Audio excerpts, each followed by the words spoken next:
Hi అండి. ఇది వచ్చి గార్లిక్ అండి. మన ఇంట్లో ఉండే వెల్లుల్లిపాయని పెట్టి నేను వెల్లుల్లిపాయలు అనేవి గ్రో చేసుకుంటాను. వెల్లుల్లిపాయని పెట్టి వెల్లుల్లి గెడ్డ మనకి రావడానికి 3 నెలలు పడుతుంది. విత్తనాల ద్వారా అయితే 9 మంత్స్ పడుతుంది. నేను సంవత్సరం మొత్తం వెల్లుల్లిపాయని పెట్టి మాత్రం నేను మా గార్డెన్లో గ్రో చేసుకుంటాను. బట్ గెడ్డ అనేది మనకి హెల్తీగానే వస్తుంది. దీనికి ఒక 1 లీటర్ డబ్బాకి ఒక్కొక్క పాయ పెట్టుకోవచ్చు.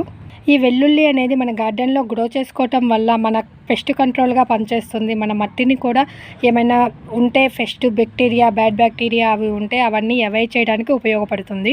ఈ వెల్లుల్లి లీవ్స్ కూడా మనము సలాడ్స్లో, ఆమ్లెట్లలో, ఫ్రైడ్ రైసెస్లో అలా యూజ్ చేసుకోవచ్చు. లీవ్స్ కోసం మనం యూజ్ చేసుకుంటే మాత్రం మనకి గెడ్డ అనేది తయారవ్వదు.